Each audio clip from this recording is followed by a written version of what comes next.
Kike, what's up, bro? Hey, what's going on, man? How you Man, it's doing? been a little while since the last time I seen you. Just wanted to Man, well, get you on here, get record this video so we could start educating the public on some of the struggles you went through. But before we jump to that, let me have you introduce yourself and tell us a little bit about you. all right. Well, my name is Enrique Cristobal. I spent almost 2 decades in the prison system uh, for the crime I committed an attempted murder, gang related. And but in the process of that, man, I learned a lot about not just about myself, but I learned about what like the huge and important thing about education. So um I'll just a little bit about me, man. Like I'm here, just whatever you got questions to ask, because one of my purposes now is to try to educate the community out there about some of the things that are currently happening. All right, that sounds good. So you spent over like 2 decades in prison for with a life sentence, correct? Exactly. Yes. Life sentence, and I'm sure the road wasn't hard, like going to prison. How old were you when you went to prison? When I went to prison, I had just turned 19, right? Okay. Uh, and then it was a struggle, not knowing what was up to next, right? I always knew that the gangs were there, but prison was a whole different monster. Mhm. And then what I seen there was just the system, which is keep investing or creating monsters, not education. And that's one of the things that I was like, even going in, there was a struggle for me to understand some of that, right? And today I clearly understand that this system, which is built to break a person, not to make a person, but it takes courage and it takes people and it takes a community to start educating you about some of the things you can change and some of the things you can achieve. Definitely, definitely. Education has also proven to be the number one tool to reduce recidivism. I know last time I looked at those numbers and they fluctuate a little bit, but it's roughly 68 to 73% that leave prison and recommit another felony within 3 years. So that's something that's not right. That's something that needs to Mhm. be addressed. So Yes. thank you for bringing up the educational part. That's something that we can do. We can educate our people, to let them know, like, just because you were incarcerated or just because you ran with a gang, just because you use drugs, just because you come from social economic status that the that has its challenges and has its struggles, doesn't mean that you have to stay stuck there. You have to stay in that cycle, or you have to be fed into a system that's destroying us as a people. So that's big, Exactly. man. Thank you for that. I want to get back to the prison. When so you get to prison, you're 19. I'm sure there's there's rules. You got the department, the correction rules, and then you have the inmate code, or the code of the yard. So, learning all these different things, 19 years old, that, I could just imagine the struggles that and challenges you went through. Yeah, man, like the I think it was just like a lot of overwhelming things were coming my way, right? You either gotta pick one side or you gotta pick a different side, you know. Mhm. Unfortunately, I was caught up in not just the gangs outside, but I started with the prison politics, with the prisons that I had to follow. It's either you gotta follow something or you don't gotta follow nothing, right? And that was one thing that somebody told me before. It was like education is at the door when you come into the prison system, even for people, because it's better for them for you to stay as an animal than create something good. Because I believe people are good people, Mhm. but just not having education, not having understanding of the beliefs they came up with from home, and then the beliefs they picked up in the streets, and then coming into the prison system with a whole different beliefs and creating a whole mess of a person, right? Mhm. But the system is okay for putting in that. And I think like for me was it took a long time, and it took people to help me in the process of it, right? Um, but it was something that changed my life. Okay. In 2012, um, I committed another crime in prison, and assaulted another person. And then, but this time I was married, um, and I had a stepdaughter, but I call her my daughter. She said something to me. She says, for me to not hurt anybody anymore. Um, it made me feel like this small because um, I can see that I was becoming the person that I feared as a kid, right? Mhm. Because at home I was just abused, I was neglected. It was no sense of love, um, and I always feared that person as a kid. So when my daughter told me that, I reflected, and the person that I feared as a kid, it was becoming part of me, and it was becoming me. So that's when I made a choice, um, and I left everything, and I started educating myself. I started reaching out. I started going to what they call in the prison system self-help groups, which kind of addresses some of the core beliefs you guys either grew up either with gangs, drugs, or alcohol. And I started talking to people, and people started taking the time, encourage me. Not just self-help groups was one part, but the huge part about it was communication with people, right? And education. That was huge. That's what got me to the place, to the point where I got my GED, I started going to college, I started going to these groups, and a lot of people start seeing my change, and they invite me to work in a substance abuse program, uh, as a janitor, right? Which Mm. means cleaning toilets, sweeping, mopping, right? Uh, but when I was in there, I seen something different on the men in there. Um, I see love. I Mhm. seen the uh, courage, and I see brave, and I see people that will care about each other, but not just about each other. They will care about the community in there. Mhm. Um, and they got me to say like, I want that, man. I want that, and I started seeking for it. I started asking for help, and all these people took me in, and I became part of their family. Mm. And So that pivotal point was with that conversation you had with your daughter. Then you transition into these self-help groups, which leads you into the substance Mhm. abuse program, which Yes. where I got the honor to work with you for for a few years, and then so then you went into school, right? You went and got certified as Yes. a alcohol and drug counselor, correct? Correct. Correct. Yes. Yeah. That was a program that it gives like what I call it today, the full transformation of myself, right? Because I thought that I was gonna go in there and then get educated about how to be a counselor and what to do and what not to do, right? When it comes to the educational part about it, but this program provides something different. It provides an understanding of people and community, an understanding of myself. And one thing that I knew is that if I wanted to go inside those rooms and be able to teach something to these kids or these people in there, I had to be well with myself, That's right? right. And then sometimes I didn't like to see myself doing certain things because it would reflect that I was doing the wrong thing going in there, right?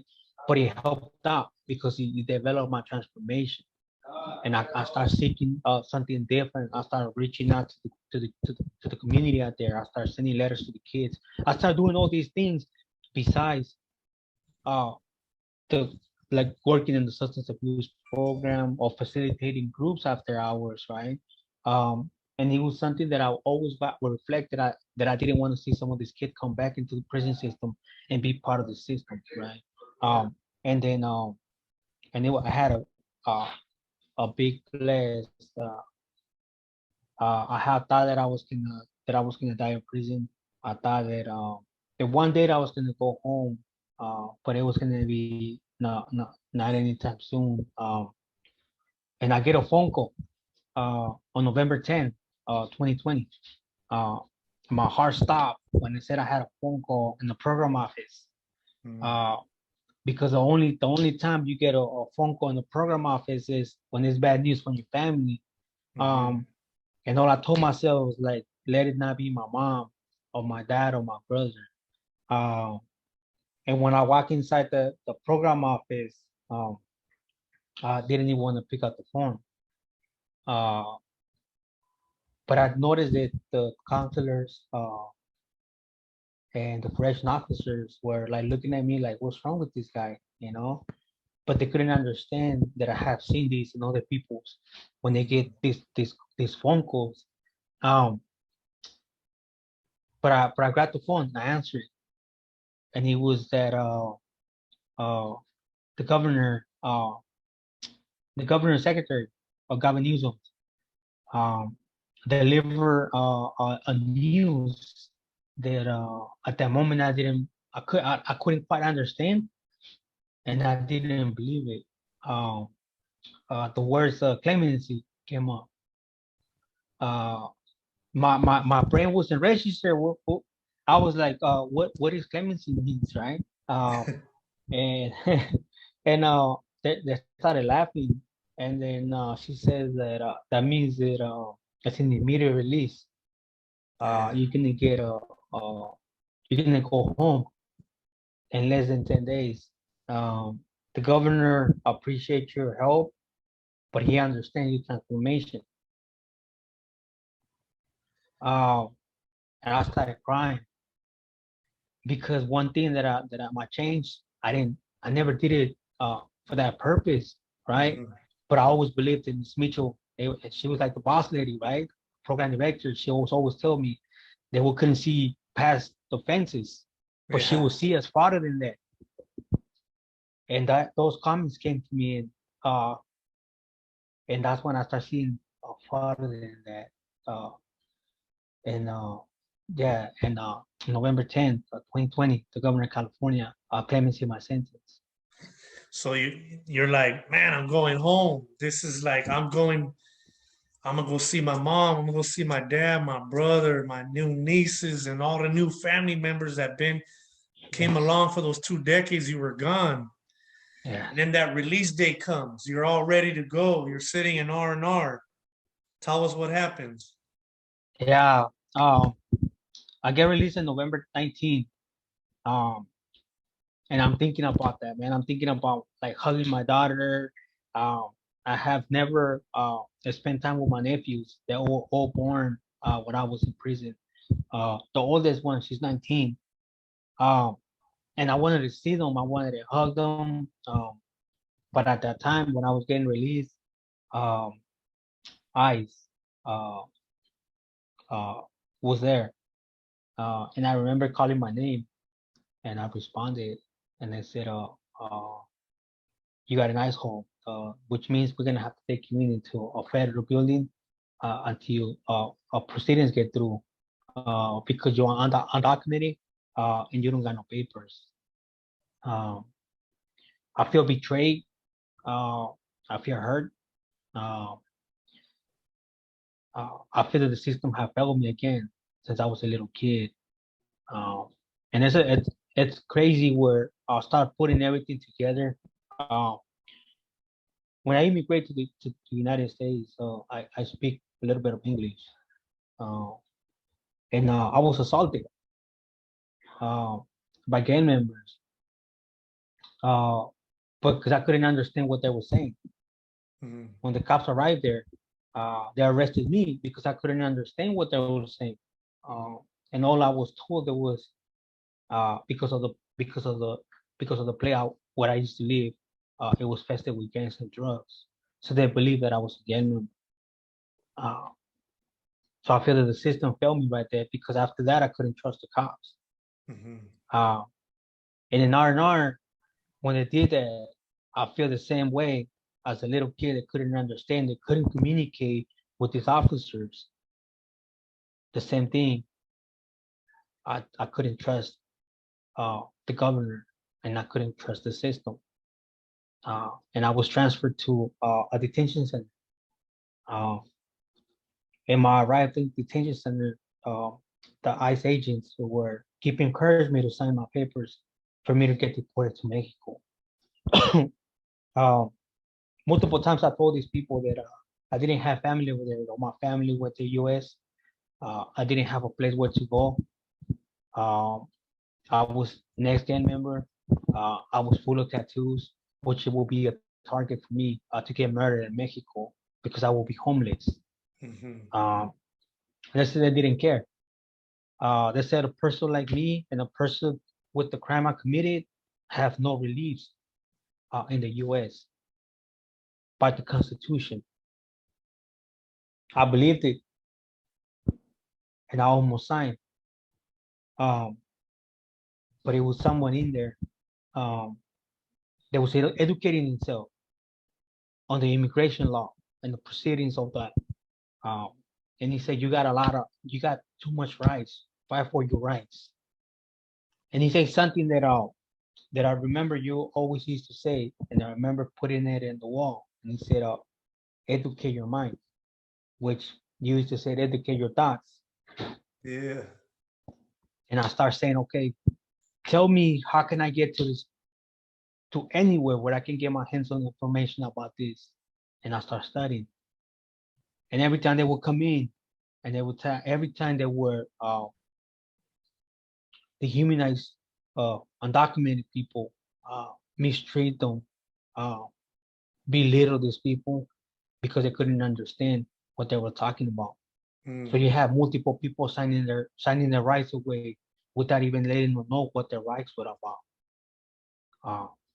I started reaching out to people. I started reaching out to different organizations about not just the conditions that were currently happening and the abuse that was happening on these detention centers, um, but the lack of information that it was provided to the people in there, especially when it comes down to the language. Everything that it was provided for these people were in English. Wow. 80% of these people do not speak English; they only speak Spanish. That's a setup in itself. That's like saying, Yes, hey, read this book, but it's in a different language. exactly. And so it was a friend, which it was released. It was a first person that won asylum. His name is Carlos Munoz. He spent a lot of years in the prison system, uh, and he was released. He was granted. So when I see that, I was like, something's in there. And I remember what he was saying: educate yourself, educate yourself. And I started educating myself. I started learning that even though you don't got no documents, you do got rights, right? You can apply for different reliefs. You just gotta be able to educate yourself. But I asked myself, how can you educate yourself when that information doesn't get provided to you in a language where you can understand, right? Exactly. They leave these people in the limbo with not knowing what they do or how they do it, right? Uh, and every time, brother, they will ask me what was better, prison or detention centers. And 100% I can tell you that detention centers are worse than prison. Mm. I should tell some of the organizers and my lawyers that at nighttime that's when you get to see uh, the people in there crying because they don't know how their families are doing. Uh, they got picked up on the streets. Probably their wives and kids are homeless because they couldn't pay the rent. Right? They were gonna get sent to a country that the potential getting murdered. Right? They didn't get no information about anything. Sometimes they would come in the middle of the night, and if they would tell people to pack their stuff and they were leaving, people were scared until I find out that you could say no to things. You don't have to follow what they're saying. You got the right to say no, right? You got the right to educate yourself. But a lot of people don't know because this information doesn't get provided to us. So if you don't sign it, I'm sure there's like repercussions. There's some negative consequences. It's like, hey, if you don't sign this, like you're going to be here for a long time, right? You're going to have to fight this, and in the end, you're still going to leave. Yes. I Is that think it was is yes. it something Yes. like that? Yes, that was a huge retaliation, bro. I submitted a complaint against the not just the detention centers but ICE through DHS, right? And I named multiple things where I was getting retaliated. I was getting moved to different dorms, right? I was denied medical attention, right? I suffer from anxiety disorder, Mm-hmm. right? and it requires sometimes for me to take some medication to get my anxiety at even. Uh, this was too much, and my anxiety was kicking in. I was denied medical attention for almost 4 months. My chest was hurting already. I had to go man down, and they had to take me to the Asa hospital. So that's only because my lawyers pushed for it. And I could see people that do not have lawyers because the federal government doesn't provide a lawyer for you, Oh, right? it's different than court then. It's different than court. If you don't got a lawyer, you got to represent yourself. So how can you represent yourself when the only language you speak is Spanish and all the information that is get delivered to you is in English, right? Man. So it's a lot of things that a lot of people don't know what the people go through in there, right? So how long were you in this detention center? 16 months, So right? 16 months you're in there fighting for your freedom for the second time. For the second time. Um, I was belittled by law by judges.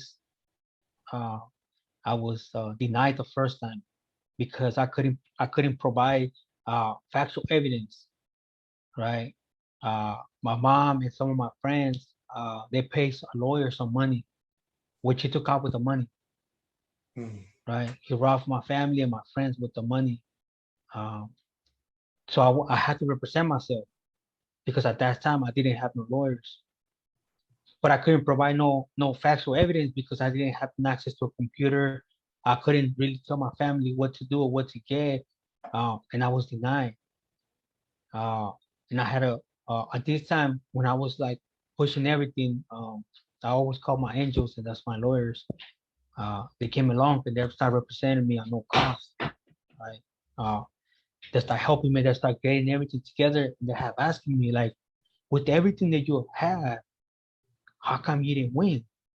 And I start seeing it. Then as I'm educated, I know this, and I was still denied. What about the people that don't have none of that? And they keep getting Hmm. denied, they keep getting sent into these countries, right? Um, I applied for bond, which I qualified for it, right? When I went to my bond hearing, um, it was this judge that was racist, uh, and to top it off, she was Hispanic. Hmm. The Uh, worst ones, huh? the worst ones, and she started focusing on more on the gangs. Um, and when I told them how is it, like how come undocumented people get to live in these neighborhoods, right? Because they don't ask for an ID for a person to rent a room, right? And then when you walk outside, it's nothing but gangs, drugs. It's just infested. So it's easy for you to go to that life. She didn't care. She didn't care about all the support that I have. She didn't care about all the education I have. She only focused on my gang status, Hmm. and I was denied. Right? We appealed it to the Ninth Circuit. And the Ninth Circuit said the same thing. Right?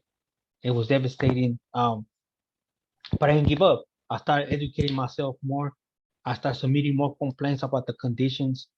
I started asking because one thing that I learned when I was a substance abuse counselor, it was that if a person suffers from substance abuse, they fall into on the uh, like like a special qualification where they gotta provide groups to these people, right? So I was pushing for it. So I became a headache uh, for this detention center, right? For ICE agents, I would always ask questions, and then the time they didn't want to answer a question, I would write a request and I will submit a grievance, which is a grievance, and a prison system is a 602. So I became Yeah. good at it, right? I Yeah. was like, okay, you guys want to do this, then let's do this. But I'm gonna exercise my rights, That's right. right? I'm gonna exercise my rights, and you can tell me no, right? Um, and my appeal gets granted, and I go to court again for the third time. Uh, and this time my court only lasted an hour and 45 minutes, which the prior to that, my first court day, it lasted almost 5 hours. In the second time, it lasted almost about 4 hours and a half. Wow. And the third time, he only lasted like an hour and 45 minutes. And that's where you got granted? And that's when I was granted relief, which he calls a convention against torture, but it's another way to call it asylum. Asylum. And I was and the thing about it that when she says I'm gonna grant you relief, you can stay in the country. I was shocked. I couldn't understand what she was saying, right? When it took me back into the dorm, I immediately called my lawyer, and she was crying, she was happy, she was screaming. And I told her, hey, what just happened? She says, you won. I started crying. But immediately the ICE agents came in and they told me that they were gonna help me for 90 days to 180 days for proceedings. Wow. Right? Which by law, Excuse me. they can do that, right? But I think one thing that we're upset about it, they will try to retaliate is because I educated myself when I was in there. But in the process of that, I was educating everyone, right? I was talking to everyone. I was encouraging. It was an organization in San Francisco called CCIJ, which is a lawyer, a good lawyer, Katie Cannavale. We created a packet which it tells a person step by step about all the reliefs that you can apply for and what you qualify for. And I made sure that every dorm had a packet in Spanish and one in English, so they could understand how to fight, right? How to defend yourself. How to defend yourself. So we got 1 minute, Kike. Mm-hmm. Yes. And I wanted to say I'm proud of you, bro. I know that you only been out about a week. You're already working in the substance abuse field, helping people with recovery, helping them get their lives back on track. A lot of people think it's only substance abuse, but it's also behavioral health, which was formerly known as mental health. While you're there at a program, completing, your transition, your acclimation back into society. So I did want to congratulate you on that. And maybe just a last word, a last line of the future of how you want to be, how you're going to fight this. I think it's to educate a community. Education is key. Ask for guidance, man, because I think without education, the system will take advantage. But if you educate and if you know your rights, you can easily exercise them when whatever you at, and reach out for help because people are there to be able to help you. That's right, bro. Like I said, I'm proud of you, man. Thank you, brother. Keep pushing, and we'll continue to do some work together. I Yes. look forward to going over there and visiting with you. And I wanted to make sure we get this on record, so we could start from there, man. And we'll do some more things together. So, all right. Thank you, man. Hell Welcome yeah. home. Thank you, brother. Thank you. Yeah. A big hug. All right. All right, brother. All right, bro. You have I'll a talk good to one. you again, man. All right. Talk to you again. Have a good night. You too.